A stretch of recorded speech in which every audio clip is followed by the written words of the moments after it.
Hello, hello, hello, everybody. I'm feeling like we're live. Hopefully, feels like we're live to you too. Hope everybody's doing well. Happy Sunday.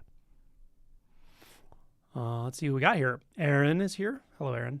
Peace and love to everyone. That's really sweet. Love it. I'm going to come back up to this. Jonay from Dallas. Hello. Come back up to your question as well. Hey, Dahlia. Hi from Sweden. Hello. Hey, Lorraine. CG. Debbie Miller. Lots of questions at the beginning. This is awesome. Jennifer Santos. Hello. Gareth, what's up? DVD Mon. What's up, Mon? Lorraine. Hello. Amanda. Let's see if everybody thinks I'm actually coming through okay. What do y'all think? You hear me? Looks good. Okay. Good. Lots of good questions here already, I can tell. Hey, Autumn. Hey, Buzzkills. Pamela, what's up? 1 minute late and so many comments. Glad you made it, Pam. I was a little worried about you yesterday. I was on the plane looking at your messages going, I don't know if Pam's going to make it.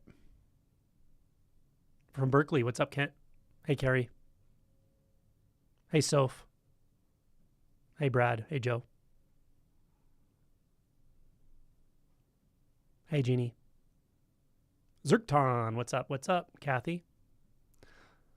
Wolfgang, all right, here we go. Let's go back to the top, look at some questions. First of all, welcome to Simply Always Awake live on YouTube. I do this once a month.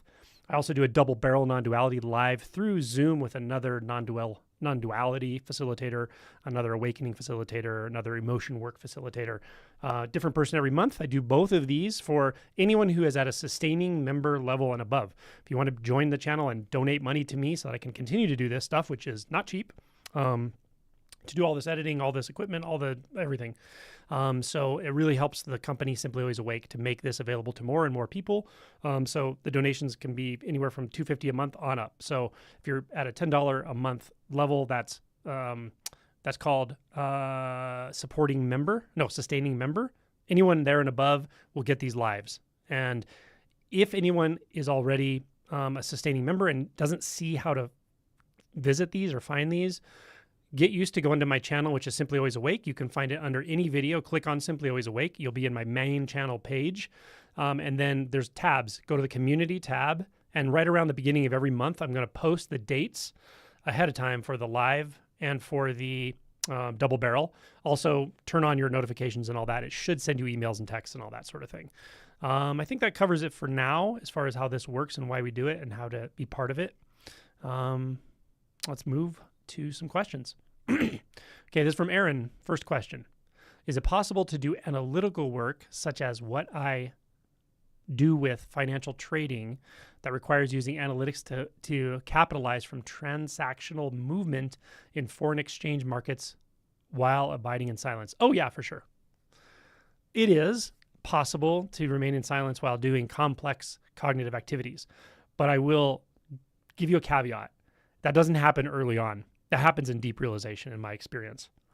It takes a significant degree of realization and actually a lot of shadow work to unload the polarities and unload the fixations enough to where you can remain in a state of equanimity, which is really what the key is, to remain in a state of equanimity and equanimous consciousness while you're doing more complex things that are like higher stakes, including talking to people, which is high stakes already. But yeah, cognitive stuff and trading and all that, those are going to be more challenging situations, but it is possible. And it's always worthwhile to try. What I often will say, if it's not clear to you how to calm the mind at all in these situations, your mind's just going 1,000 miles an hour in past and future and analysis and risk management and all that, put your attention to your body periodically. Just go to the body. That's usually a pretty good way to do it. And then once we have access to unbound consciousness, we can practice in that way. Then you can really stabilize consciousness, even in complex situations like answering questions and talking to people and all of it, right? Cool. Good question. Excellent question.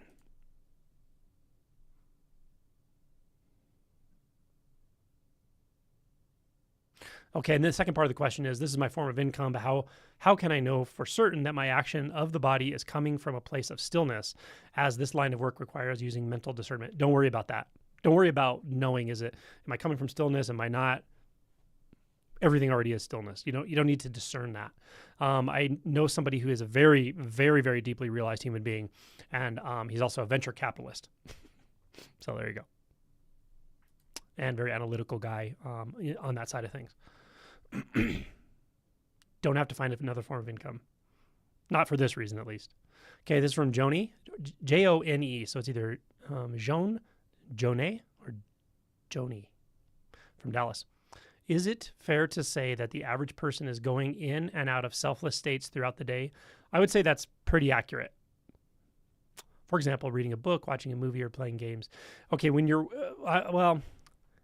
not then actually. So when you're reading a book, watching a movie, you're often really subjectified, and you're identified with thought in a like standing wave of consciousness, of dualistic consciousness.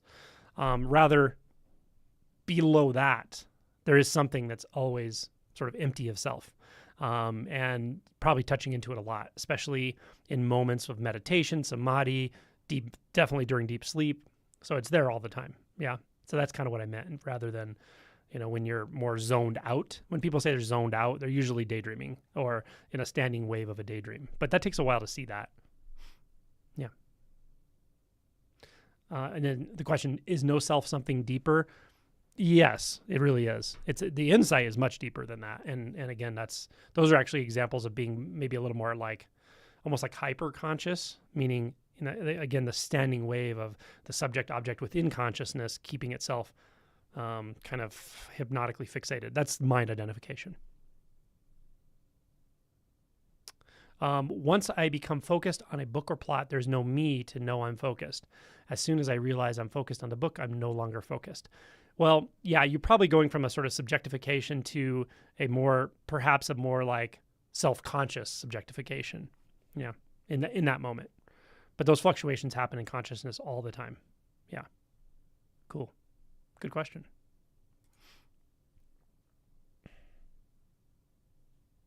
Even being lost in thought, it seems like a kind of selfless state in that regard. Yeah. This takes a long time and a lot of realization to really clearly see how that fixation in dualistic consciousness occurs, and how to even know when it's happening, because it's subtle, right? In a sense. And it feels seamless with who you feel like you are. So, yeah. Okay. This is from a comment from Lorraine. Techniques for not following the train of thoughts. How to be more aware during the train of thoughts. Asking yourself, what is the thought right now? What thought am I identifying with? That's a really good one. What thought is defining my experience right now? And it could even be the thought that says, I have to figure out how to be better about catching thoughts early or something. That's the one you're identifying with if you're asking the question, right? So the closer you are, the closer it feels to who you are, the more identified you are with that thought usually. But just get in the habit of slowing down, calming down, setting things down, like your phone, and just kind of putting your attention in that space of consciousness and asking, what thought am I identifying with right now? Could be anything, right? Could be, I want to feel more relaxed. I'm confused. I don't know what to do.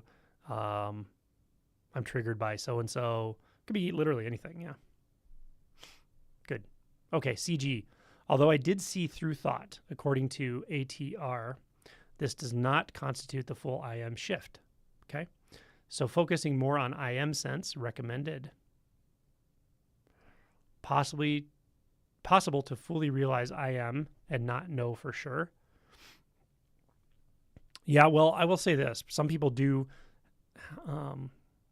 have the first realization, the first awakening, what I would call Kensho, and they don't feel like, they wouldn't call it I am. That definitely can happen. I wouldn't have called it I am, I don't think, but I don't remember. I didn't at the time. So, yeah, that's about the most clear I can answer that, because I don't really know your experience, but if you're going to focus on I am, focus on the fact that you've never been apart from it.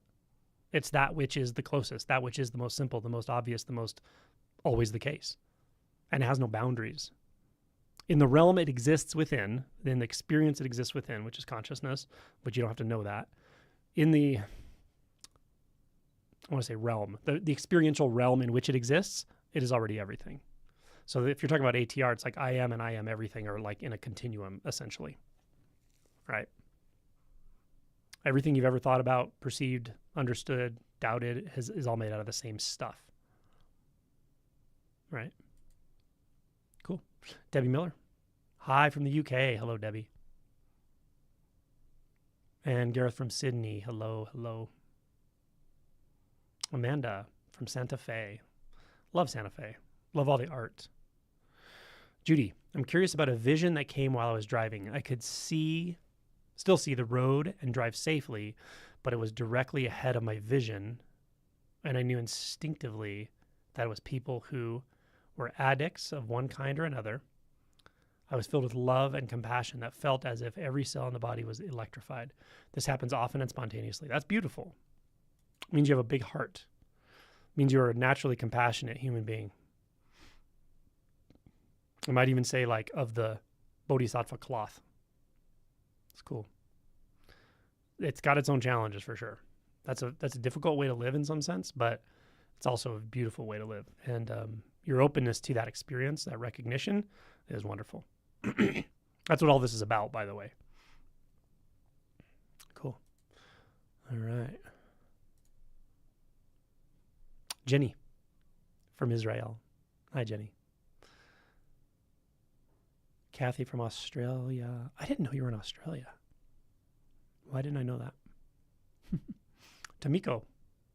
After working with staying in the Fetter 4 to 5 reaction gap, some once triggering situations now feel mentally softer, more like big hazy energy parcels of innumerable factors that have created each situation. Beautiful. That's great. Might this be what is meant by the Zen term that you've sometimes mentioned of the universe's total exertion? No, I wouldn't say that's total exertion, just to be specific, but it's awesome. It is, it's the gateway to total presence. I'll say that. It's the gateway to total presence. Awesome. Keep at it. Brad. Hey, all. Washington State. Cool. Brad's got a good sense of humor. One of the people I see on Facebook, there's like a handful of people on Facebook that always crack me up. I think it's Facebook. I see you here and there, I think. Anyway. Daruma from Lithuania. Hello. I met someone from Lithuania just the other day in New York, actually. Jeannie. Could what is the thought, belief that's keeping me from letting go? Wait a minute. Hold on. Could what is the thought, belief that's keeping me from letting go be used as an inquiry question? Oh, okay, yeah. Sure. If it makes sense to you. Anything that brings you closer to an experience of presence that's not heady, not conceptual, not confusing, and or stops the mind, quiets the mind, brings a deeper sense of peace, then that's great. But just take it deep. Make sure, and if it's not going anywhere, you're working with something like that for weeks and it's just like nothing's happening at all, maybe not, but often it does. It has a tendency to kind of deepen a little bit or clarify something or cause some sort of perceptual shifts as you work with a question. Yeah. Jennifer, the party is here now. It is indeed. It is indeed. Z from Missouri. Hello, Z. Freedom from I. Love it. Hello from Indiana. Dimitri from New Jersey. I was close to New Jersey recently. Debbie. As more falls, confusion can be intense. Yeah. Yep. Energy is usually fleeting though, yes? I mean, I would expect, it's intense but fleeting. But it can be very disorienting, right? For periods of time. Energy such that I feel unable to move. So I give total surrender. That's great. Recently, my son and husband talking, and I literally could make no sense of what was said. Thoughts? It's okay. It's okay.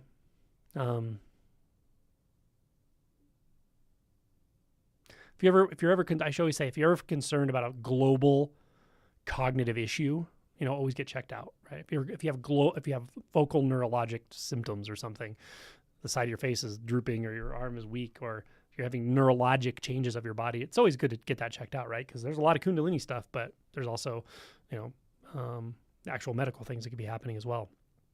Similar with cognitive, if you're having significant cognitive decline and it's global, it's always good to get it checked out. But if you're feeling like deep into presence in a moment and you just don't have access to words and things like that, that happens.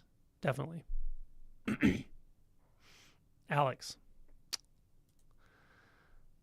how do you know you're in contact with oh, by the way, Debbie, so that happens to me in a sense where like I lose track of what someone's saying. Like I probably could, like if I force myself to like really follow it, I probably could, but there's such a zooming into presence that I lose track of what they're saying and I feel what they're feeling. I feel the underlying energy of things. That's very common for me. And as I have adapted to it, it looks pretty seamless. Like people may not even know that's happening. So yeah. But it can be surprising at first, right? When it's like your mind just shuts off and it's like you're just in the energy experience. Yeah. This is Robin from Reno. Hello. Good to hear from you. Im Fadi. Grateful to be here from Vancouver. Hello. Lulu Bear. Hello. AAD from Spain. What's up? What's up? Don O'Connor from Ireland. Hey, Don. Soph from New York City. Oh my gosh, Soph, I had a blast in New York City. I was with Violet. We saw Aladdin on Broadway, which was amazing. Amazing. She had seen it and she said it was one of her favorite, maybe her favorite. So we saw it and I was blown away. I loved it. I always loved the movie. It was so well done. But then we saw The Outsiders, which is also phenomenally done. It's so good. Crazy what they did with the fight scenes, how they did it with light and sound and stuff, stop motion. It was really cool. So I recommend both those Broadway shows if anyone's interested in Broadway shows. We also went to a place in the financial district called Mercer Labs, MERCER Labs, which have like 15 different rooms of like interactive sound, visual, and multi-sensory experiences. Some of those were incredibly cool. The sound room was like phenomenal. It's like 4 or 5, 6D. I don't know how many Ds it is. It's like you lay on the floor, the whole thing is padded in the room, you close your eyes, and the sound is coming from all these different directions and these poles and the ground, and it's shaking and you feel it, and it's moving around, and it was incredible. We could have just sat there for hours and hours. Yeah, that's called Mercer Labs in New York City if anyone wants to check that kind of stuff out. Probably kind of the closest thing I might say to like Meow Wolf here or something. We have Meow Wolf in Denver. David and Elaine. Hello, hello. Welcome. Welcome to the fold. Hey, Ashley. Good to see you. Zirkton is from Saca Potatoes, California. Alyssa from Vermont. Cool. Excited for the North Carolina retreat in December. Yes, me too. It was so powerful last year. It was the most powerful retreat I've ever had, for sure. It was a trip. Yeah, it was fun. One thing's for certain, it's not going to be boring. Buzzkills. Greetings from the left coast. Left coast would be, if it's the United States, Oregon, California, or Washington, I'm thinking. Hey, Autumn. Pam just said hi to you a minute ago. Teresa from Chi-Town. Welcome, welcome. I haven't been to Chicago. I'd love to go there. Kent from Berkeley. What's up? What's up? Awesome. Johnny Gadget. Love that name. Carrie from Maine. I love Maine, by the way. Really, I've been there one time and I really enjoyed it. All right. Oops, we zoomed down on the chat, which happens on occasion here. Find myself again.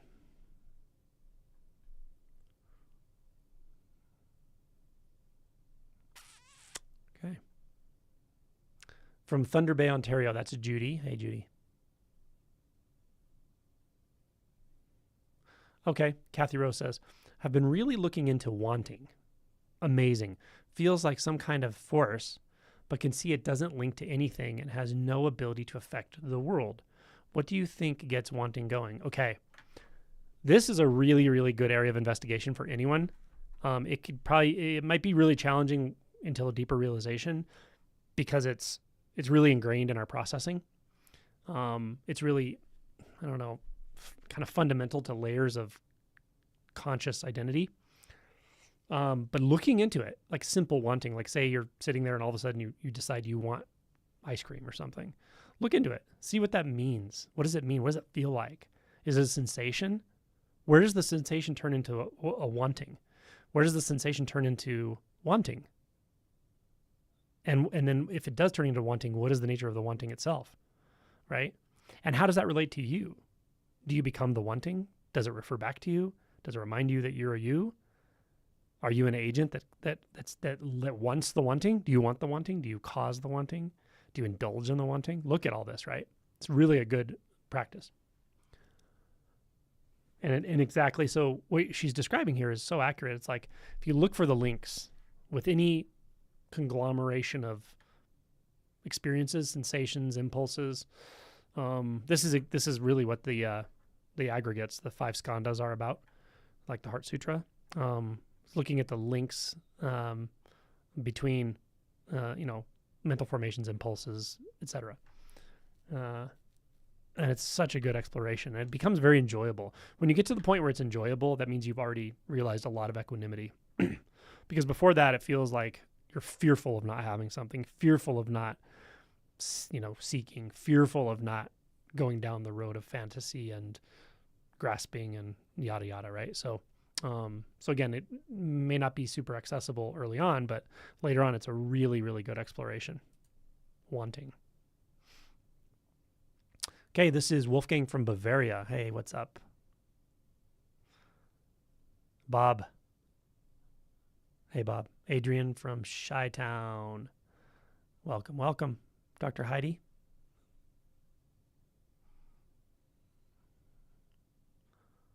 Thomas Phillips from Sebastopol.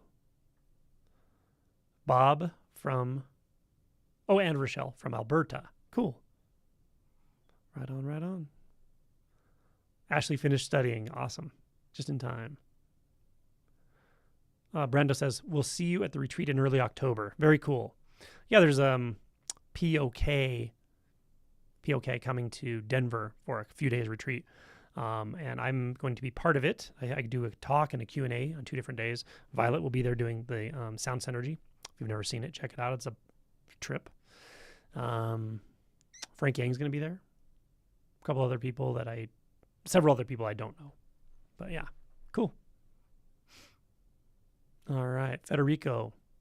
Reading about your awakening, I can stay in that space between thoughts for a while.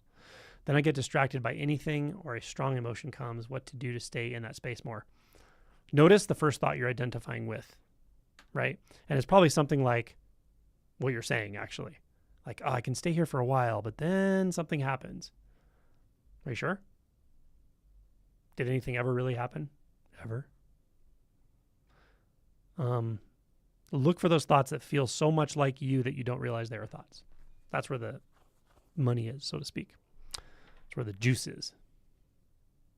Or I'm getting distracted. Oh no, here I go. I'm getting distracted. Look for an emotion too. Look for, is there kind of a fear that the mind's getting a hold of you again? Right? Maybe feel some fear. Maybe feel some sensations, some emotions, and then come back and do it again and see what happens. You got to slow the whole thing down and look at when you become identified with a thought or belief about the process. Awesome. Good question. Hi, Sarah. Didier, what's up?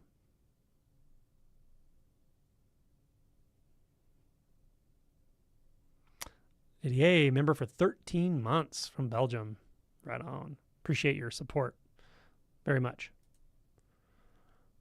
Tall King.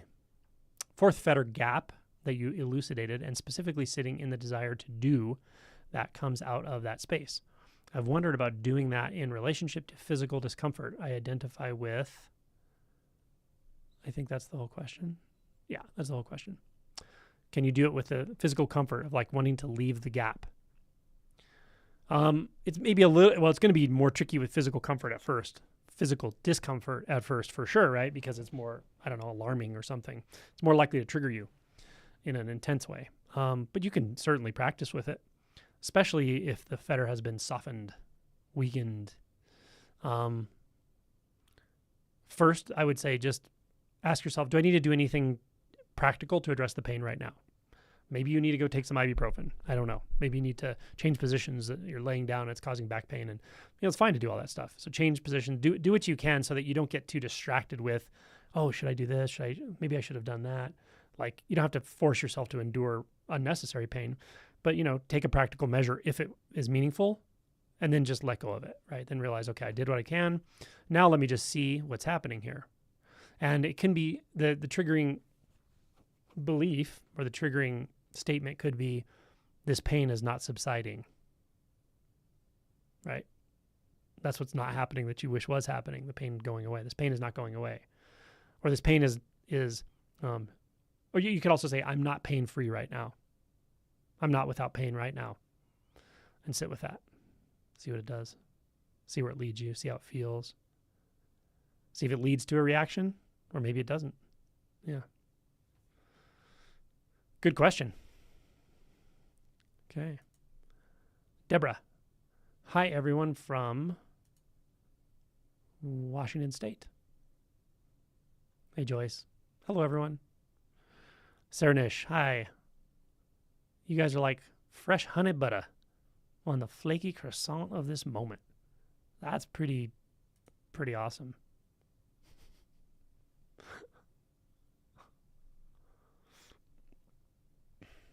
Soph, empathy versus compassion. Truly, yeah.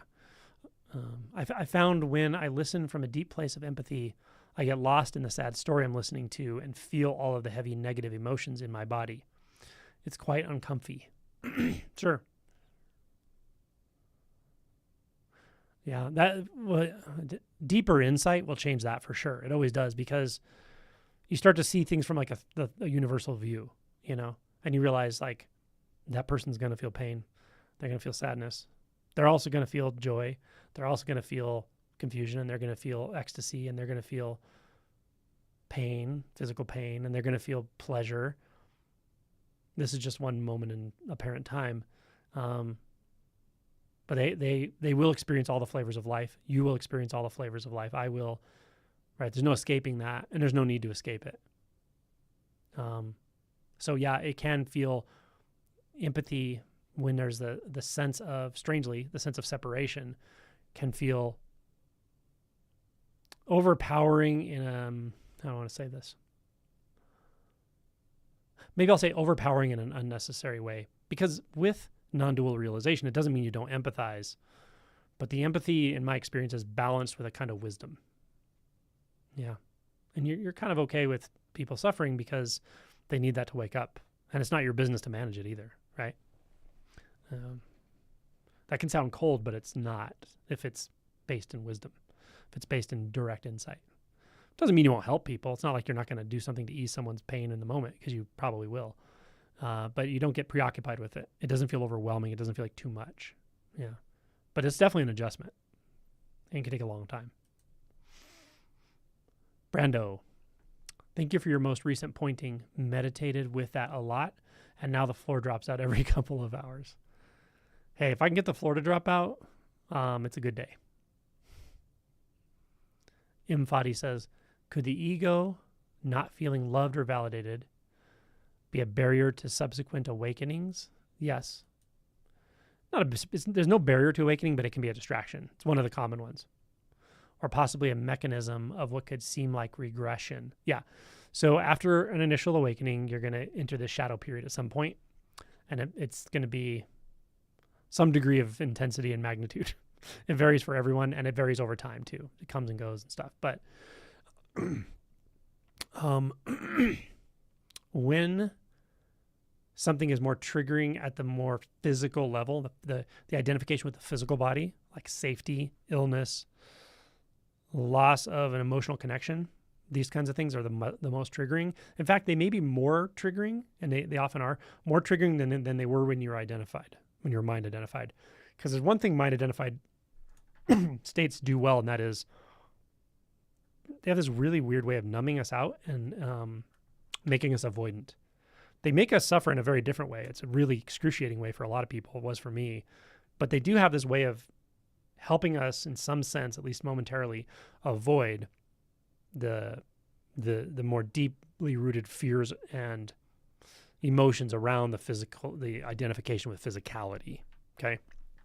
So when you say regression, it doesn't surprise me, right? If you get ill or sick, you may suddenly start having more, I don't know, bitter thoughts or something. That's not uncommon at all. Yeah. And yeah, losing validation, things like that. You're gonna have to contend with all that. This is the part that the ego really doesn't like. When you wake up, you want to wish that was all over, but it's not over. In fact, you're going to feel it more intensely, and that's going to help you to unhook the fixations around it. But can be intense work, but you got to do it. Okay, Jennifer, I don't really know what to say today. I'm almost saying this in your accent, but I don't want to mess up your accent. I've just been in an emotional whirlwind, yeah, as we were just talking about in the last comment. Struggling with old addictions that I had long thought were gone. Yeah, it's been weird. It's got me in a chokehold. Yeah, those kinds of things can happen. If it's really a kind of a ongoing issue, consider some kind of trauma therapist or working with somebody who you can do relational work with.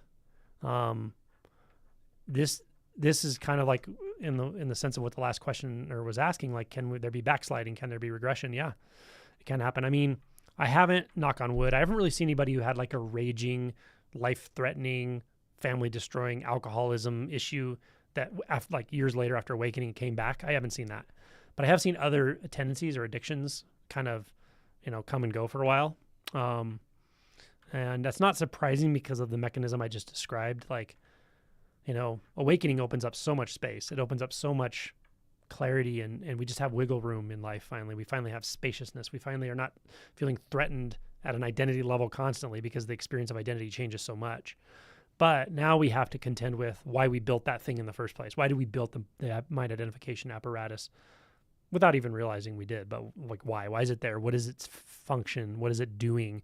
Now we contend with that directly, and to do that, we're going to see things that are deeper tendencies, deeper fixations, deeper fears, and all that.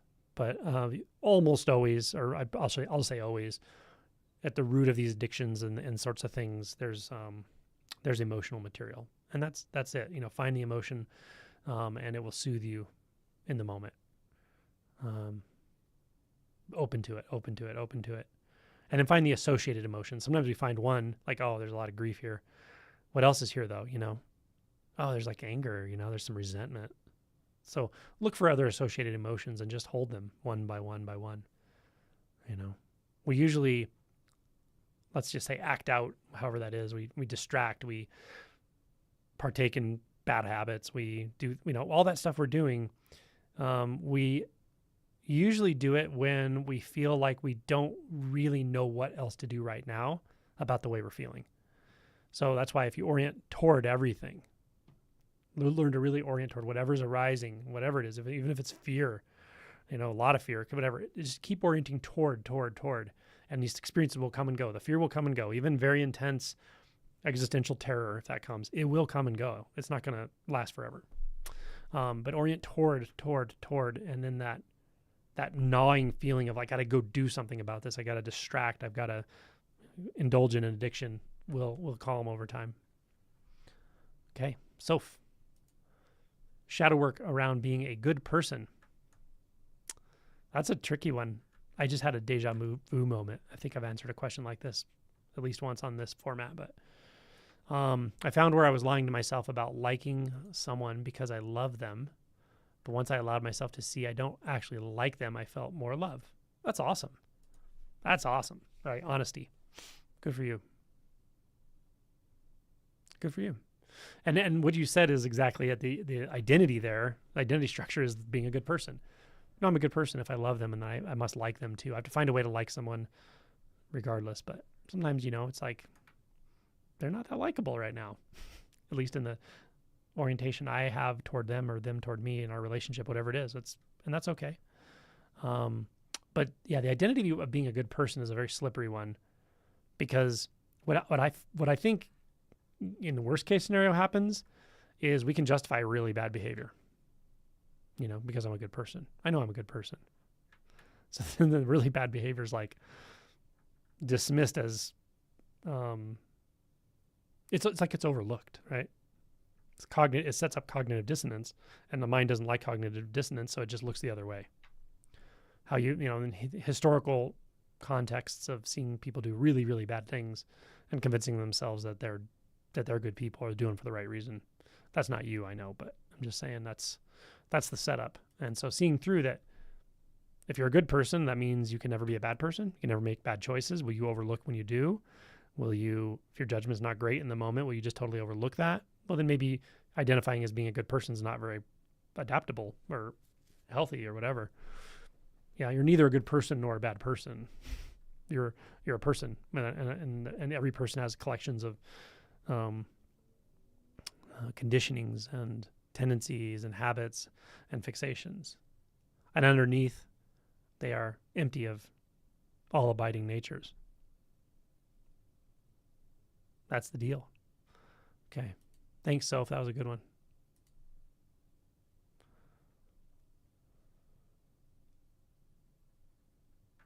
This is from Aaron. Hi, part of my energy feels blocked in the lower chakras, particularly lust. It is a strong identification that I have issues with for a long time, like 30 years. What can you suggest to unblock? I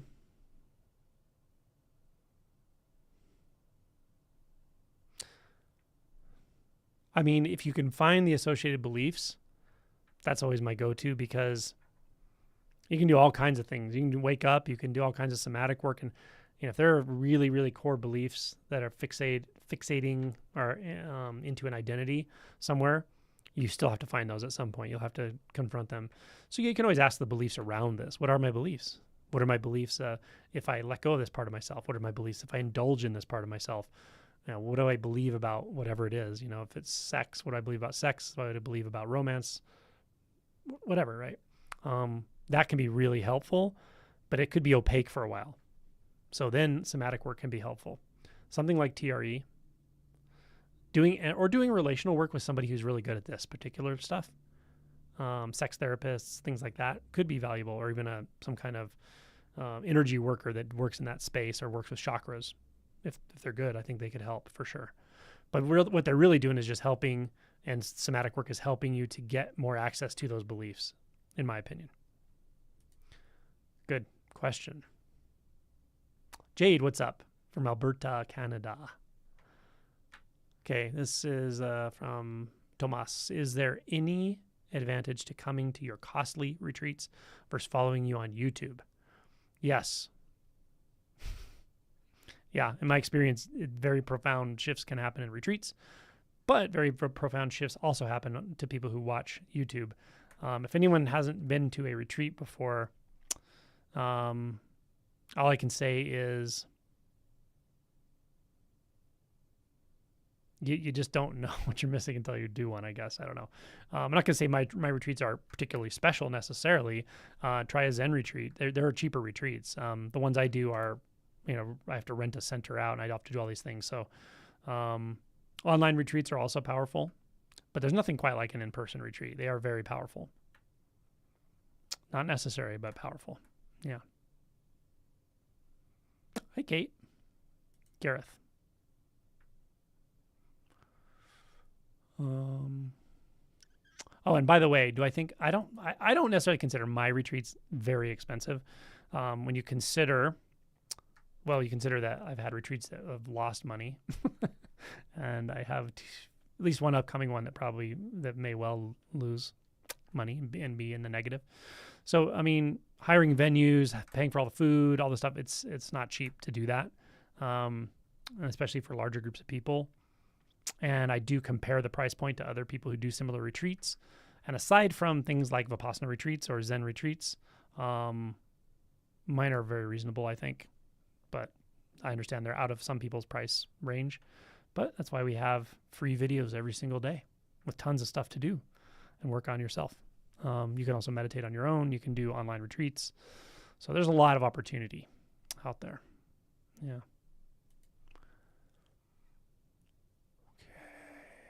This was from Gareth. I was watching a video the other day about nonsense AI generated books on Amazon. Nonsense. It struck me that thoughts are just like that. Oh, totally. Auto generated nonsense. What do you think?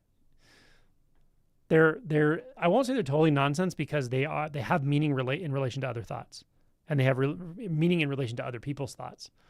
So it's almost like this archetypal paradigm within human consciousness that has all these archetypes of, which I think Jung clearly described this, that have a lot of meaning, and then some of it is maybe not exactly meaningless, but it's counterproductive, right? There's a lot of archetypes of pain body out there as well. But boy, if you start looking at thoughts, they do start to seem really auto-generated. And they can become nonsensical when you start disidentifying more and more from them. It's from Ryan.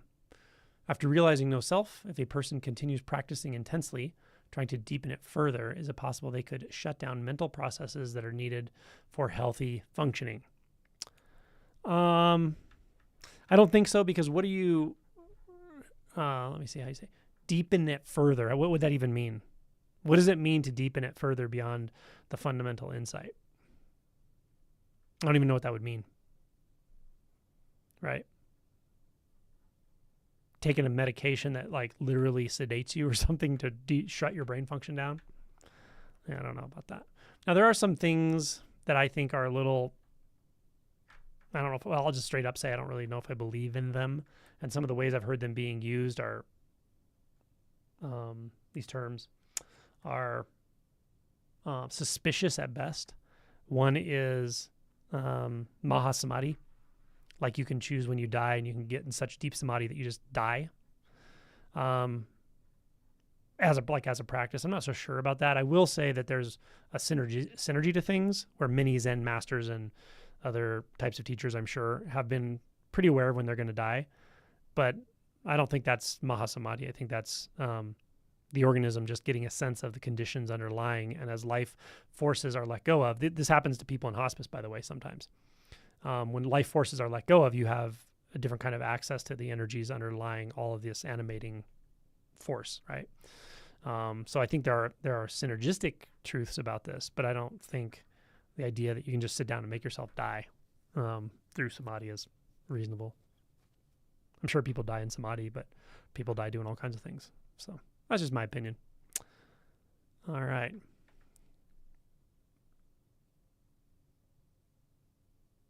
But the idea, but specifically the idea of applying this to no self is kind of cracking me up.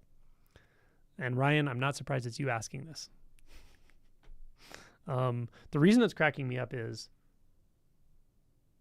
what is it that's always trying to progress? What is it that's trying to find a more extreme version? What's trying to go farther? The self. It's the sense of self that thinks that there's some extreme thing, something to go beyond, something to keep pushing. Like, it's very different after the realization of no self. It's because there's no one to do that. You know? With that said, the mind does get calmer. The polarities continue to unload. The conditioning continues to dissolve. The fixations continue to soften. All those things happen. They continue to. But they're not happening to someone. And they never have been. But it's very clear at this point. There's no one going, yeah, let's go to the extreme with this. Like, it's almost laughable to think like that. Or if that thought arises, it's a little laughable thought, I should say. Good question. Okay.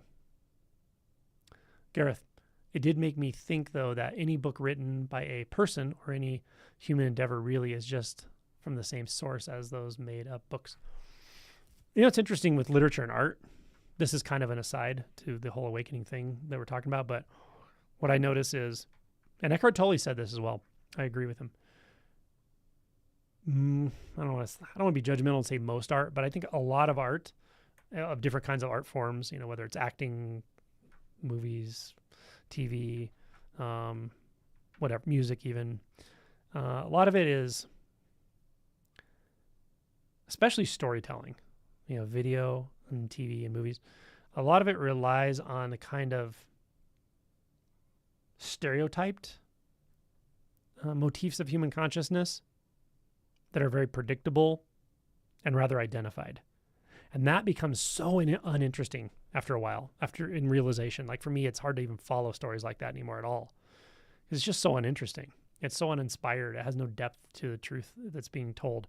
At the same time, storytelling is an art form. I find video making, movie making, television making, acting, these are art forms, even stagecraft, all of it, right? And when done right, the art itself opens up to a dimension beyond the artist. That's the point in my experience. And then I can tell for sure, I can feel it. You know, it's transmitting something. It's transmitting a truth beyond human consciousness, beyond those identified, stereotyped human conscious motifs. So it's cool that way, you know, art is beautiful that way. Okay, Ashley said, it's hard for me to explain what things are like right now. I feel you. There's such a beautiful flow to everything, right? It's almost like things aren't a certain way, right? It's almost like there is no way that things are. And that's awesome because that is a statement of freedom. Yeah. Very cool. Okay. Zirkton. I feel all awakening wants is just everything.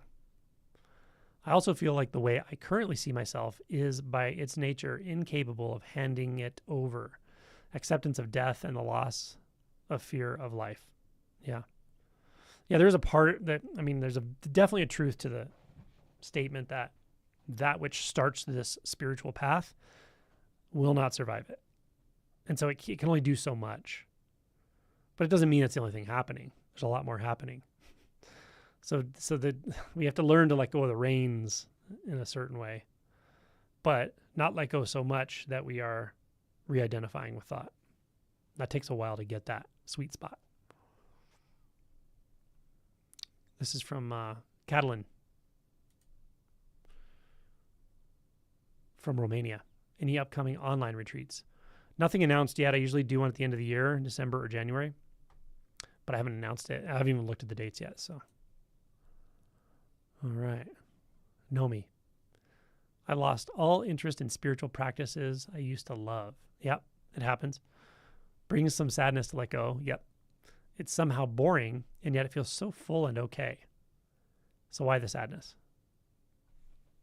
Why not? Really, I'm not being insensitive. I mean, emotions are going to be here. They're going to come and go. It's okay. Won't last forever. You won't have one continuous wall of sadness for the rest of your life. That's for sure. Sometimes it can be a little obscure what all we are letting go of. And sometimes seeing clearly what we are letting go of and what we think we're letting go of can clarify a lot of that with the sadness. Because like, what are you really letting go of? Are you letting go of anything real? Are you letting go of an illusion? Who's letting go, right? So investigating that, all of that can be very valuable. And hi from Belgium. Hello. Didier said, life knows what we can handle concerning releases? ? Seems to. I'd say so, yeah. This is why I don't really hold strong views on how you need to wake up, what practices you need to do. This practice is always good. This practice is always valuable. I don't do that because it's just not true. It really depends on you. You got to learn to trust yourself with this. Even when you don't know who you are, even when you're confused and upset and suffering and just don't even know what the hell this stuff's about that I talk about, even when you're in all that space, there's still a part of you that knows what's what, and it knows how to orient to this, and it knows how quickly you can open and let go and trust that. Learn to trust it from the beginning, you know. Be okay with the fact that something's guiding this. If you need to call it God, so be it. Something is guiding this though, and it's not your mind, it's not your thoughts. You don't have to like figure it out, but trust yourself to know what you can handle and how fast, and trust yourself to assess your own practices as well. A lot of people ask me, should I do this or should I do that? Try it. You know, I can't tell you that this practice will never wake you up, or that this practice will always wake you up. I just can't say that. People wake up all kinds of different ways. What I trust is I trust you to know how you're going to wake up by going through it. It's totally experiential. And really that's all that's happening. All the thoughts about how you're doing it and what you're practicing and why you're practicing and how much effort you're putting in. And that's just like background noise. It's just the mind going, blah, blah, blah, blah, blah, blah, blah, blah, blah. The process is just unfolding. As we speak, it's just unfolding. That's it. You're along for the ride. Anne Lay. Investigating sense gates seems like tuning into sense and just feeling, like non-doing practice. Good. That would deepening insight, but working with Fetter's 6 and 7 inquiries. Yeah. Good. Yep. I think that's right on. It's a non-practice. If there's a practice, that practice is presence and curiosity. And then she continues to say, really getting into thinking, which doesn't seem like it is helpful. Why that? Okay, let me try to put this together. That what deepening insight, but working with Fetter and 6 inquiries, really getting into thinking. Okay, if working with 6 and 7 gets you into thinking a lot, I'll assume there's some frustration around that. Look again at any reactivity that may be arising. Or start with 6, work with the subject-object construct and do it in some very, very simple way. Don't jump around on different practices. Pick one that works and makes sense to you and just keep working precisely and look at the subtle. It's all about subtlety with these things. If the subtlety is just too evasive, it's often because there's a lot of reactivity. Or it could be. Good question. Miriam. Opened YouTube and miraculously found myself here. Normally, I'm the master of missing your lives. I've noticed that you tell me that. You've been here before, though. I know that. You seem to go to a lot more lives years ago, like early on, when we were doing Zoom sessions. Okay. Lynn Lavalite from Atlanta. Hello. Jennifer, they made The Outsiders into a musical. They did. It's awesome. It's so good. I would see The Outsiders again for sure. If I go back to New York, I would probably see it again. It's that good. And hopefully they travel. I'm sure they'll travel with it. It's just so well done.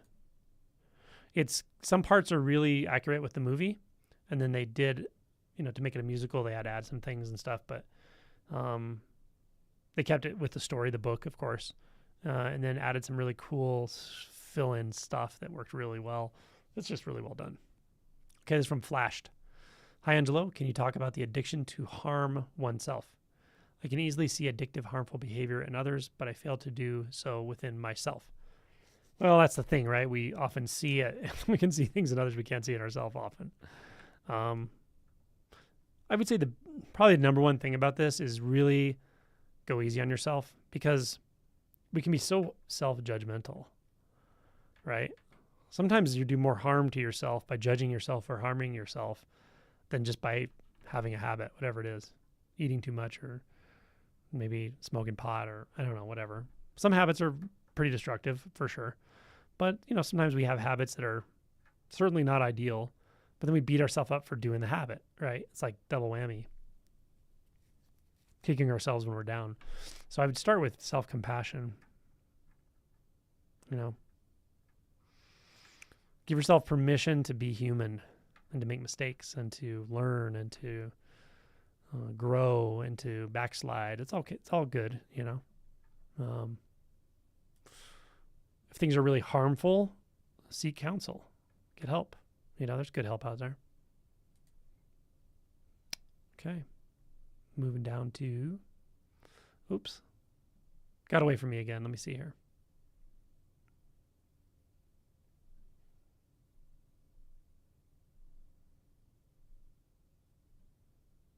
Okay, this is from Ryan. It seems to me like thought can do more than just reflect the 5 senses. For example, it can create a sense of time, even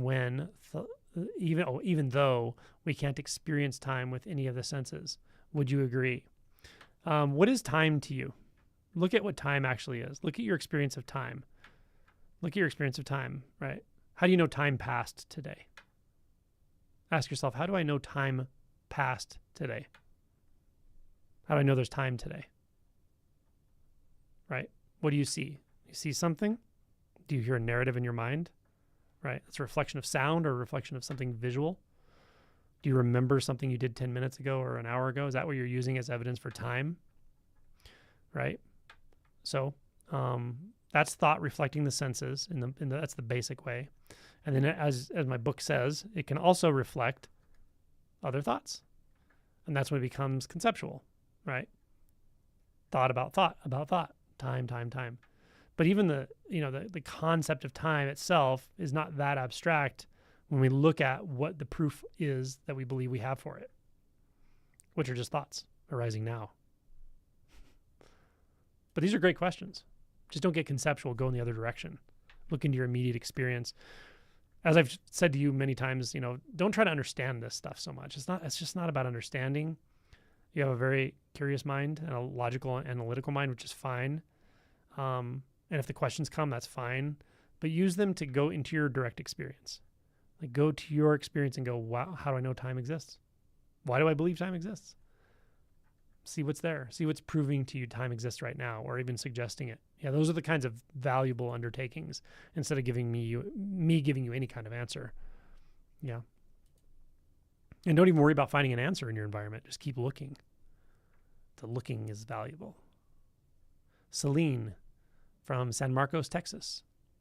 Also be in North Carolina in December. Awesome. Look forward to meeting you. Okay, Soph says, thanks for the New York Rex. Also, I've heard some non-dual speakers say that realization comes with a desire to live in a rural area. A more simple life personally doesn't resonate with me. I don't have that. I have the feeling of wherever I am, that feels like the right place to be. So I can go to New York and be like, I could live here. And I can go to the mountains and in a cabin and go, I could live here. Everything feels like home in a way, or everything feels natural and familiar. Pretty much to me, it does. Far more than it used to be. If I think back sometimes, like when I was young, especially like a kid, in unknown places, it was really destabilizing. Like it was really uncomfortable and freaky and scary. And I don't feel like that ever anymore. It feels like so natural. Okay. Soph, I think everywhere could be enjoyed anywhere. Yeah, I agree. Elliot. What's up, Elliot? Hey, this is the random guy who wrote to you in New York. Glad you had fun. Thank you. I saw that. Thank you for everything. You're welcome.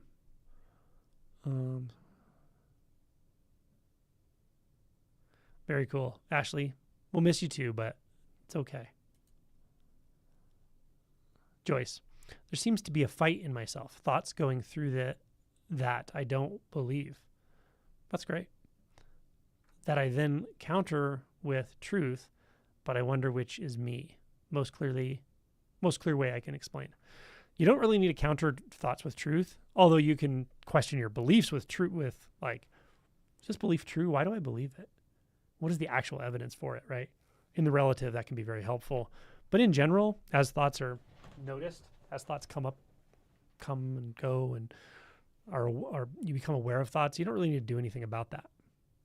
That can get you entangled in thoughts again to believe like, I need to know what to do with this or counteract it. You don't really have to counteract it, generally speaking. Just stay present to the degree that's possible and keep being oriented to any thought that you're identifying with or that's appearing. And also, as I have described, and this is more like clear after awakening, is learn to also move toward in consciousness, not holding space and holding distance, because that's disassociative in a way. At some point, you realize you don't have to hold distance from a thought to notice a thought as a thought. It just appears. Cool. This is Paulo.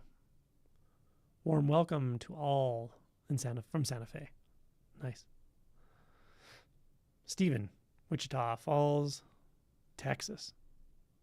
For a second, I thought I was going to say Kansas. Shows my geography. Okay, knowledge. Brad, had an odd meditation experience once related to the urge or thought of wanting to itch my navel.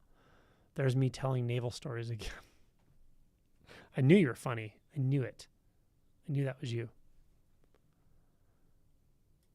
But yeah, you can meditate on anything. When I first started doing Zazen at the Zen Center at Denver, Must have been in the summer because I remember sweating and itching. My face would itch so bad. And like the urge to scratch it was strong. It was surprisingly strong. But over time, I could just like put attention into the itch itself, and somehow it would dissolve itself over time. It got way easier, but at first it seemed really hard, at least, to not move because they don't like you moving. All right, this is from Buzzkills.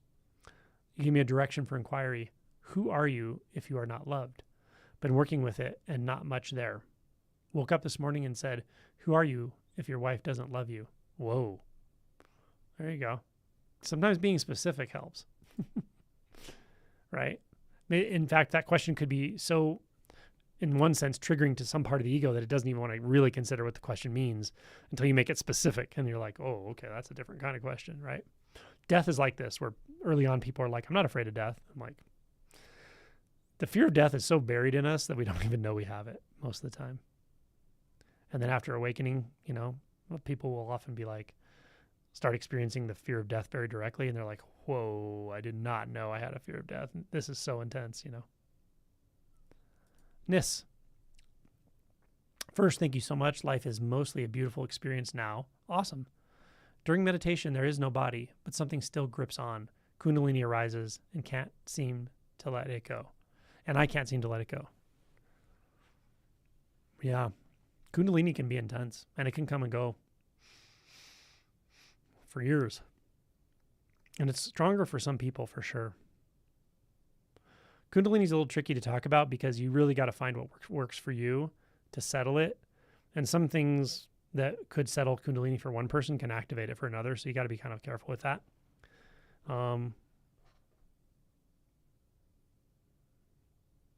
I think, this is my hunch, I think resting attention in unbound consciousness, if you watch any of my videos on that, I have a lot of them, talked about it recently. There's a consciousness playlist, but resting attention in unbound consciousness, really learning what that practice is all about. To me, I think it is stabilizing of energetics. That's my experience, at least. To do it consistently. Something like TRE could be helpful, but if you're already activated, you got to start really slow and infrequently and make sure you're not making it worse. But it gives the body an outlet to discharge energy. Yoga may be helpful as well. Good questions. All right. It's from Aaron. I often sit in silence when I have time alone to contemplate the self. However, sometimes I feel a need to relax and watch TV for some entertainment.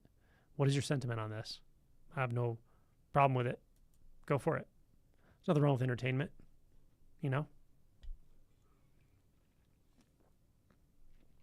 I think over time, what I noticed is over time, there's a much stronger sense of when it's entertainment and when it's distraction. That's my experience, but it's fine. In the end, none of this stuff really matters that much. We're all going to be dust very, very shortly. Okay.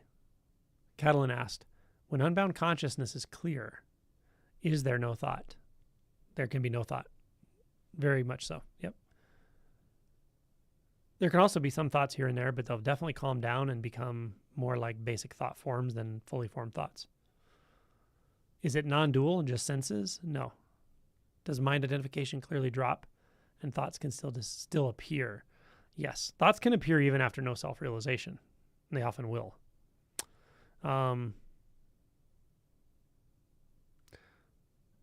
Yeah, to me, the practice of unbound consciousness is the most direct way to calm the thought space. My experience, at least. But everybody's different with this stuff. Everybody's got different experiences, and even what people call thoughts is going to vary, Yeah. So it's a good thing for you to look into, to inquire into in your experience. Yeah. But the gate, the consciousness gate is the sixth sense gate. So it's not the same as the five senses in that sense. To answer part of your question. Okay. This comes from Freedom from I. The eighth fetter feels like a subtle tether pulling me away from experience back into my head. Yep. It may not even feel like it's pulling you into your head. I mean, it may feel like it to you, but anyone else listening, it may not feel like it's pulling you into your head. It may just feel like a tether, tethering you to this life, tethering you to like actually existing or something. But it often does feel like a tether. So Freedom says, the tether feels like a need for metacognitive awareness, which seems like the raft I need to stop carrying. I wouldn't worry about this. Metacognitive awareness. To me, you could notice metacognitive awareness is a thought. The belief that this is a problem is a thought, and you can rest attention in that unbound conscious space, unbound by thoughts, unbound by subject-object experience. And then when the mind calms, when that sixth gate calms down enough, go back and look around again. Where does awareness actually exist on its own? You have five senses and you have consciousness. Where does awareness exist on its own? Where can you pull back into? Where can you pull back to create the illusion of perceptual distance?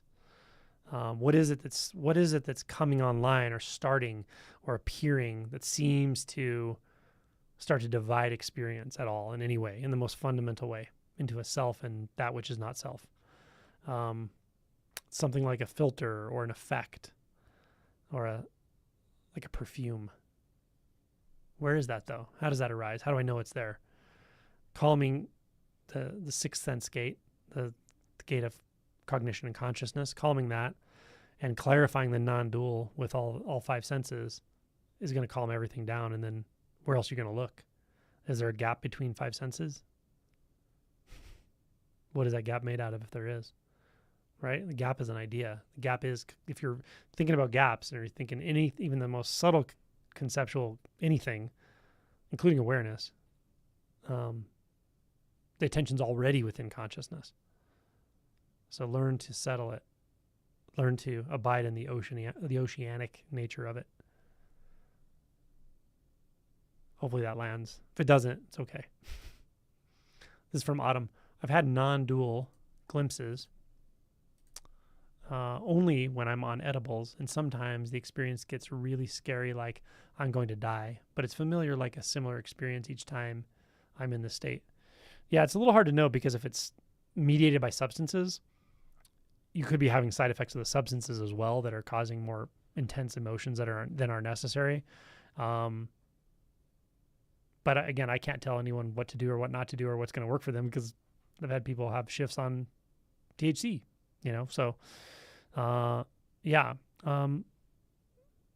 But I will say this, less important than trying to have an experience of non-dual, look for what it is that creates this sense of duality.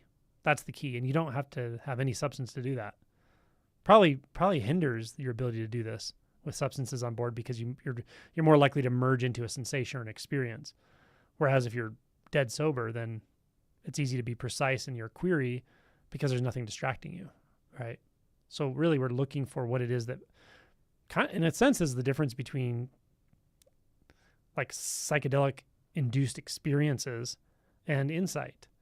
In insight, we're looking for what it is that makes it seem like those are experiences. Why is non-duality an experience from the standpoint of a psychedelic experience? Because there's the ego totally intact that comes out the other side, right? So we're looking at what it is that's constructing the experience of duality. So you don't need a non-dual experience to do that. Is that helpful? Hopefully that's helpful.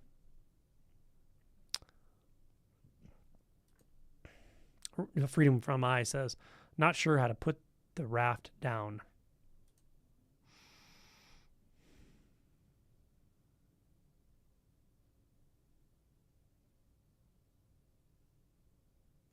I would just look at the nature of the raft, the experiential nature of the raft.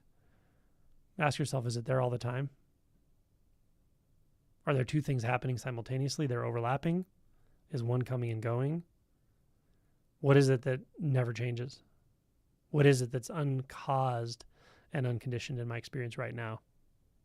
Does that contrast with the raft, with the experience of the selfing, whatever it is, right? It's just very subtle stuff. This is just subtle inquiry and patience.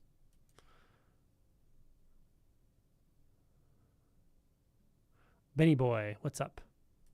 No question asked. This is from Catalan. There's a subtle felt sense of self-reference or sense of reaching out into experience like ghost movements. It gets very subtle when presence is clear. I feel a pull to keep attention on that. Do it. Good. Again, so a lot of these questions are related. Catalan. Rest of the question. And it gets a bit freaky and agitated because it feels like chasing down a ghost and it's chasing itself. Yep. Yeah. And the agitated part's fine. Freaky is a conclusion, right? It's an analytical observation or something. But yeah, you're going to have some emotion with this. Something that's going to feel uncomfortable, perhaps. Disorienting. I think you're doing good investigation. The way you're describing, I like. And listen to some of my answers that I gave. Who the I person, who was that? Forgot the name now. Right up here. Freedom from I. Yeah, freedom from I. So the answers I gave freedom from I are pertinent to you as well.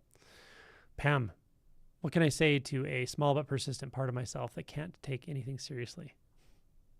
Not me, not this process, not my experience, nothing. That's awesome. Yeah. Just be open. I would say you don't need to do anything about it, but just be open to the possibility that it can become a fixation or used in a way that is avoidant. Sometimes, maybe. Maybe it doesn't. Because there is something very true about the fact that none of this matters. Experiences don't matter. They come and go. All of this is just in flux all the time. So there's no big deal, really, right? But if it ever feels like you're using that in a way to avoid something or to sidestep responsibility or something, which I don't think you do, but just that kind of thing where it could be fixating, then that's good to know that. The example I might give is like somebody who's a comedian or really funny. Often they actually use their sense of humor. They use the ability to make people laugh as a defense mechanism, for instance. That's just one example of what I might be talking about. Yeah, just keep an eye on that.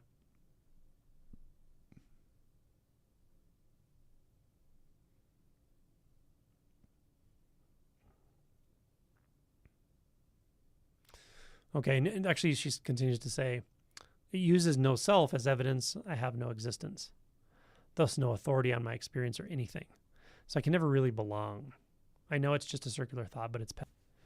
Yeah, that's the unfortunate thing that can happen with the mind where it like identifies as no self or identifies with no self, which is, of course, back-asswards, right? How can that even be? How could we do that? But the mind can identify with anything. It's not actually identifying with the insight of no self because that's impossible. It's identifying with what it thinks it is.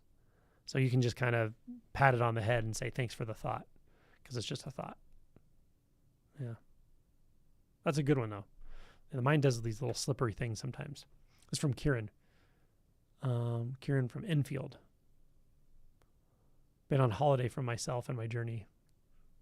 Did you swipe left on yourself? Someone said that at a recent retreat. I thought that was hilarious.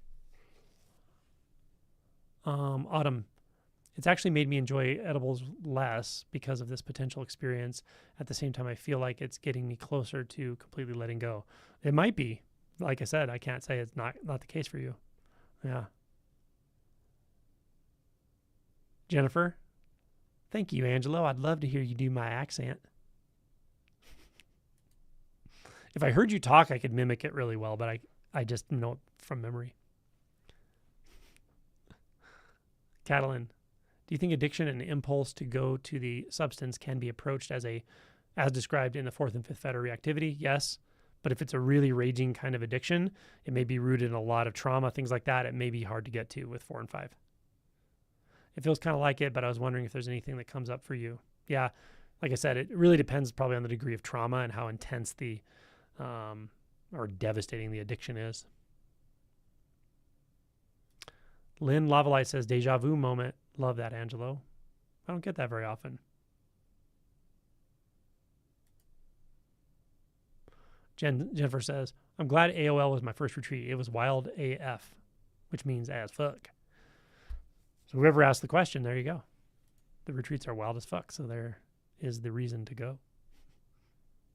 but not necessary. Many, many, many people have had shifts watching these videos. I hear them. I hear people tell me that. So there's, and other people's videos. There's so much good resource out there now. But a concentrated, day after day of deep meditation along with talks and Q&As and stuff, it's just a very, very potent experience. I've done a lot of retreats myself. I did before, Zen retreats and stuff, and I found it tremendously valuable.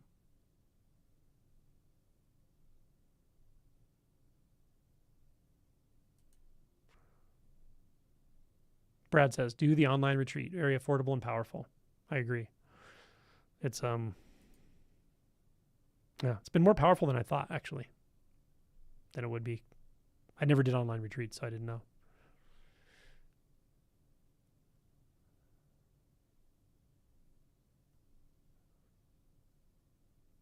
For a cost comparison, I was thinking like when I was in New York for 5 days, the amount I spent in New York versus a retreat. Retreat's a cheap vacation for me.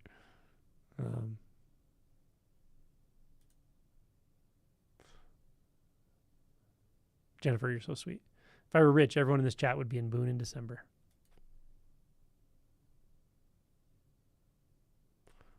Stephen, my retreats are very reasonably priced. I try to keep them that way. Jade, I noticed there was a part sitting back and enjoying the ride with popcorn. Yes.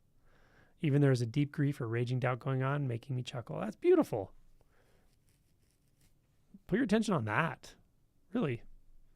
For anyone here, if you can just find a part of you that's just like, it's present, it's aware, but it's not really concerned. Just kind of watching this whole thing go, play out. Not daydreaming, not getting lost in thought, but just kind of noticing it all. The pain, the pleasure, the joys, the ups, the downs, the confusion. Give that your attention. Maybe far more profound than you realize. Great comment. Thanks, Jade. Okay, this is from Celine on Double Barrel with Lisette. She said, judgment is the tail of the kite. This concept keeps sticking with me. Any feedback on working with judgment? Yeah, I agree with her, actually. Why do we judge? Why do we judge people? Why do we judge situations? Why do we judge ourselves? What if we stop judging? This is one of those things that can be approached practically as well. Make a 30-day challenge to yourself to not judge anymore. Not judge anything for 30 days. Not actively. If a judgmental thought comes, it comes, you just dismiss it. But don't indulge in judgment purposely, knowingly, or with another person, including judgment about yourself. Just tell yourself, that's what happened. I'm not going to judge it. Try it for 30 days and see what happens,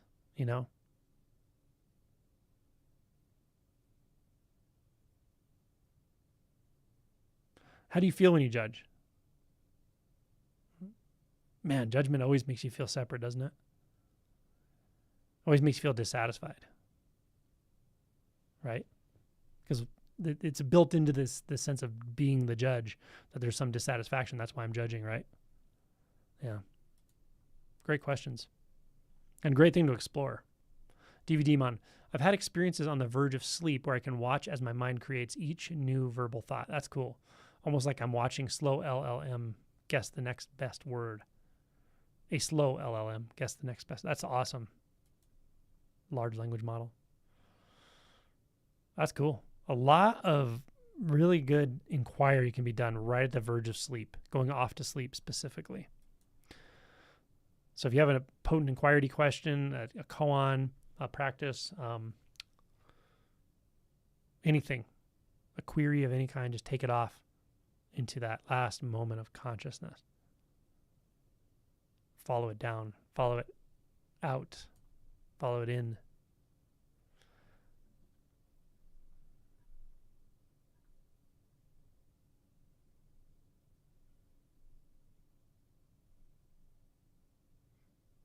Okay, Ashley says, yep, freedom is how I describe it. The limit of language when I try to talk about any of this is real. It is, for sure.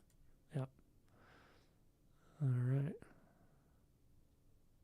Cherie Miller, can you direct me to the community finder again? Yeah, you can go to my channel. under videos, actually, you can search my channel like for the videos, like community locator, and the video will come up and it's in the link under that. Maybe someone can drop the link in here.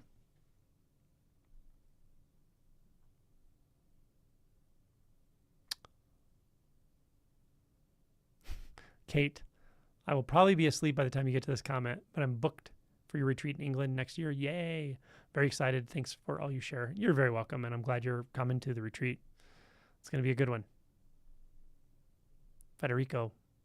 Angelo, could you describe what's your experience of reality right now? Do you think those descriptions might be helpful for us?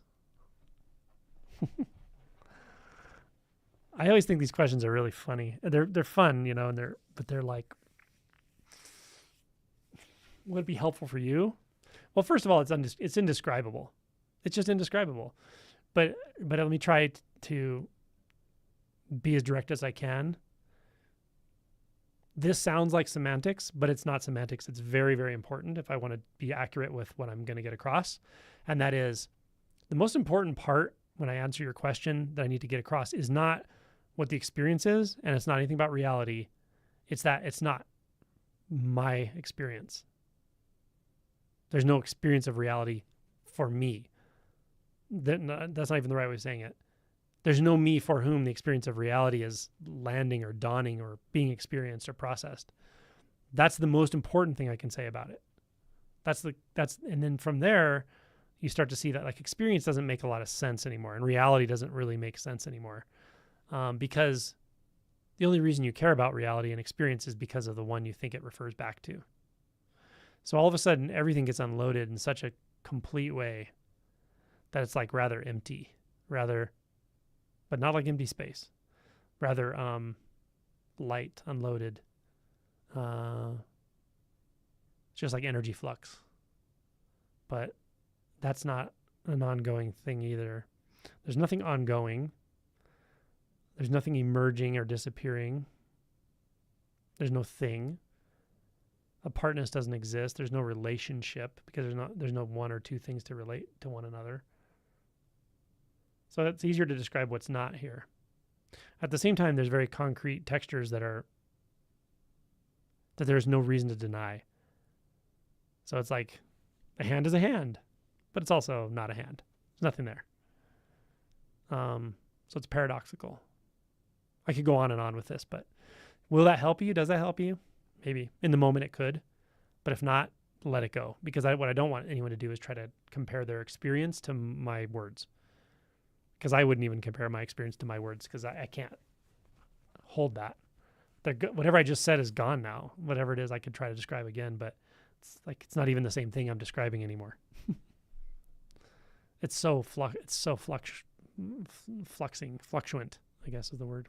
Not fluctuant, but so ephemeral. It's like the deck is shuffling itself all the time. Kate, you just said to somebody that for dissolving the subject-object construct, they should choose one simple way of working and just stick with it, not jumping from one practice to another. I laughed. You know, I actually made a video about this today, Kate. And I put 3 different approaches on there. Deborah, a few years ago, I began noticing that when letting go happened, I didn't do it. That's right. I recognized that I didn't know how to do that, right? But I could recognize when letting go was happening. Speak to this. You said it better than I could in this moment. That's exactly it. The letting go is, and it's already the letting go is already actually happening. It's not an event even. But there's certainly no one letting go. Certainly not the one that thinks it wants to let go. So it's a big mystery. It's a big joke. And yet something definitely happens. Yeah. I don't want to talk too much about that because I don't want anyone to like solidify that, but it's very accurate the way you described it.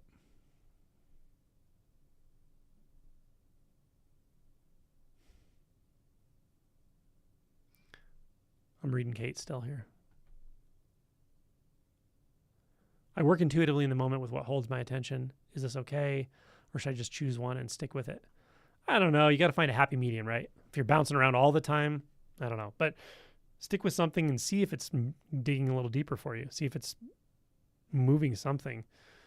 See if it feels salient to you, if it's leading into the non-conceptual, and keep at it.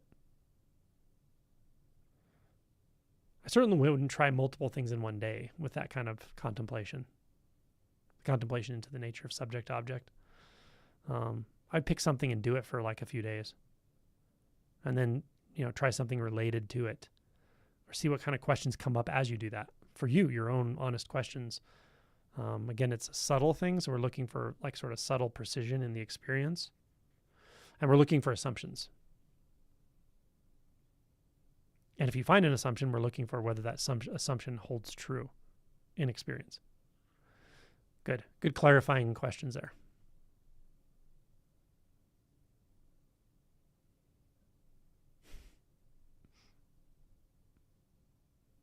Kate says, your pointers are so helpful, and sometimes I worry about not doing enough to wake up. I'm not even sure where I am in the process. I understand I can't force it, but I often feel like I could do more to create the right conditions. I wonder if you have any guidance on this. I think trust your instinct. Maybe set up a consistent meditation practice and find whatever type of meditation works well for you. Check out my playlist on consciousness. Practice that kind of meditation, or you can use like the meditative space for self-inquiry or some kind of inquiry, or even a one-pointed experience around Mu or something like that. But having a consistent meditative practice can definitely be helpful. If nothing else, it just sends the message to your deeper self that you're serious about this. Yeah.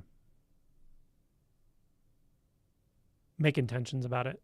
When you wake up in the morning, you can kind of review your intentions to orient toward a truth beyond thought, orient toward a truth beyond your own limited beliefs or something, whatever feels real for you.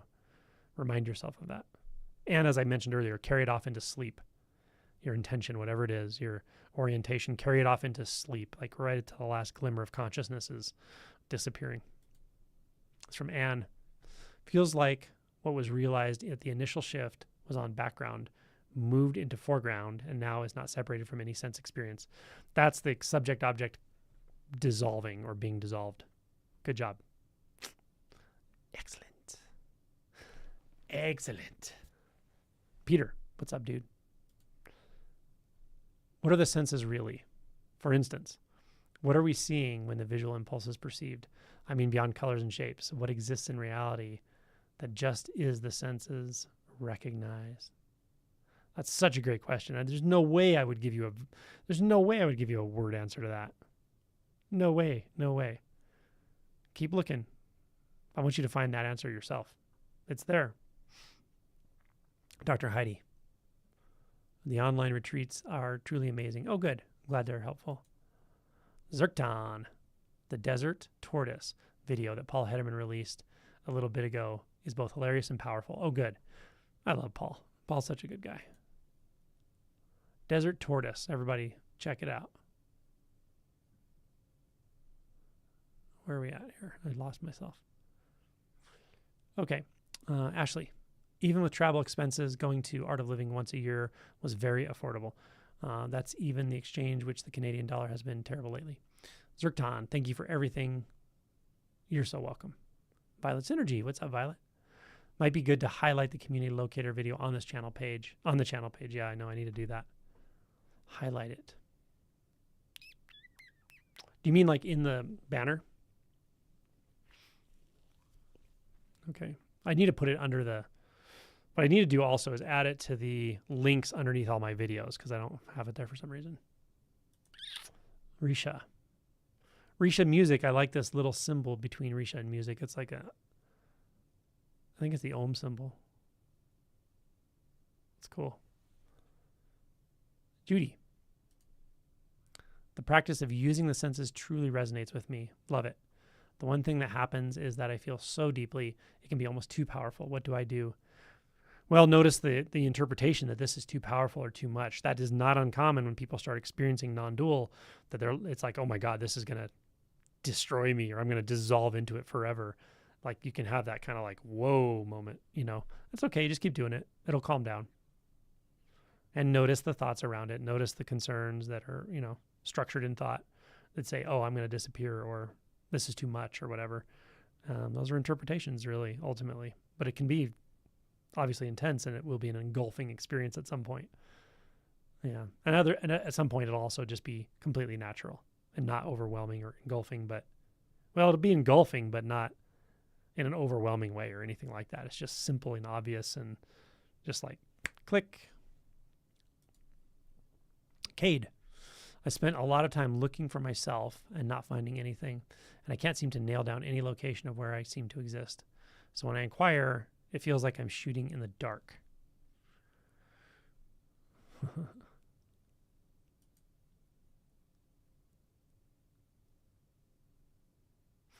Okay. Maybe that form of inquiry is finished for you. This is why I really do encourage people to inquire into the nature of thought and consciousness, right? Because this whole thing you're saying itself is also a conclusion. It assumes time. It assumes time. Like, what happens when you deconstruct that thought right now? What happens if I just take that story away from you? What are you then? Or not even what are you? Don't worry about what you are. What's happening? What's happening in this space where the thought seems to be structured when you suddenly just say, oh, that's one thought. And the thought says this happened and this always happens and this is probably going to happen. Like, okay, well, that's just a bunch of thoughts. Set them aside. What's actually happening now? And it gets very quiet. And then remain alert, profoundly alert for the next thought that arises. That's how I recommend moving forward, or not forward, but just deeper. Probably that would have happened to me if I would have tried to ask, who am I? I probably would have had the same experience as you because it wasn't an interesting question to me. I didn't care who I was. I just didn't want to suffer anymore. Didier, can you challenge me? I'm not sure. Henry Shukman's app, The Way, has been super helpful in keeping me consistent with meditation. Awesome. Those evil hands made me laugh way too hard.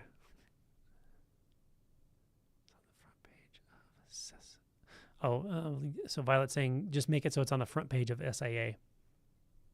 Front page. The banner, I guess. Sue, you, Paul Hederman, and Lisa Carnes are the holy trinity of non-duality. Thanks, Sue.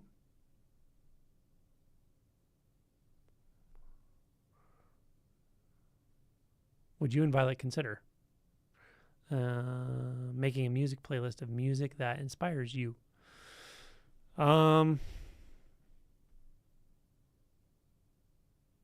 Maybe. I love music. There's so many. I have a playlist that has a lot of songs in it that are really cool. But I also I really like Psychill, Sybient, meditation music.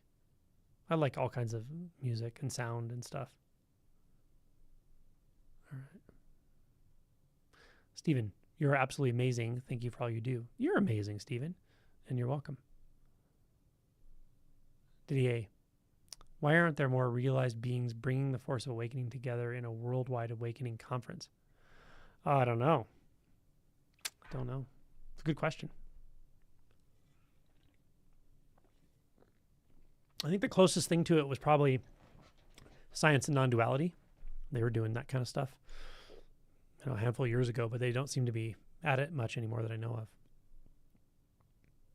Good question, though. Kevin, hello. I've heard you refer to Thoreau and authenticity. I'd like to study this more. Could you share what work this refers to? Oh gosh, I have not read like a whole work on Thoreau or anything like that.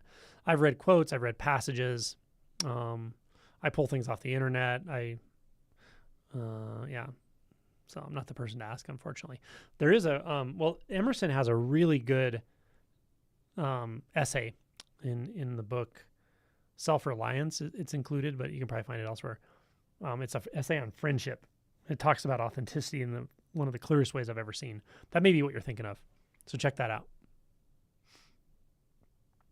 Please share your playlist. Let's see. 46 and 2. Yeah, I've read 46 and 2 at many retreats. The lyrics and written by Tool, I think by Maynard, the lead singer of Tool. It's so good. It's so clear and poignant when it comes to The experience of shadow work. It's a beautiful song. 46 and 2.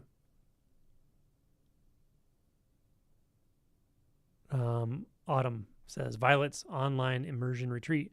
She has playlists for us. Cool. Yeah, Violet has good playlists during that retreat as well. They're really cool. Curated by her, by the way. Okay, I think we're getting towards the end. Yep, 3:30. You guys are awesome. Appreciate all your support, for real. It's really helpful. Little by little, trying to expand what we do on the channel.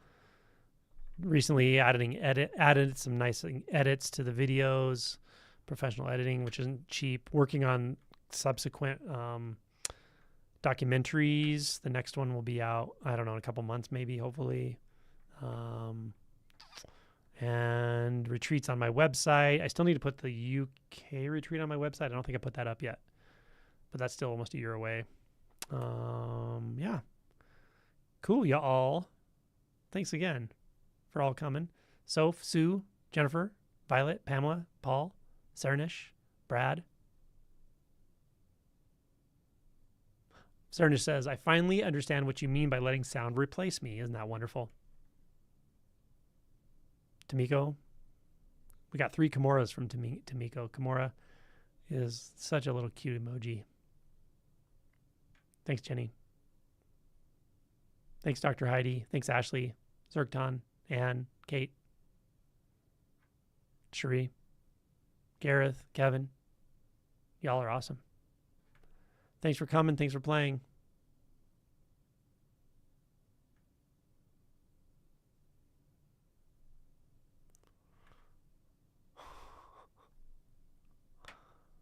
Steven says, I'm working with Josh, Putnam, and Zubin.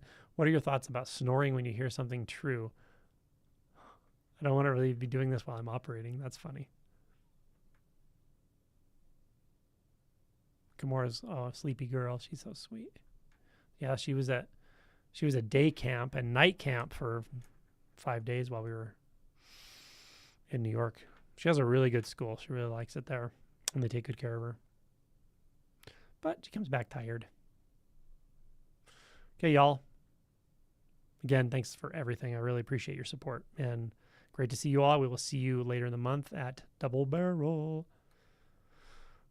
Thanks, Didier. Appreciate it. Thanks, Tal. Dahlia, Steven. Yeah, Kimura's adorable. See ya, Eric. Oh, shoot. Eric, check out the community tab. I think it's later in the month we have a Double Barrel. It might be the 28th, but check the community tab, please. Bye, Miriam. Yeah, this Kimura school is not cheap, that's for sure. See you, Joe. See you, Badillion. Later, Paul D. Deborah.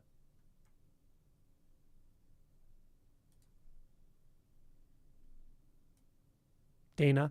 See you later. A squirrel.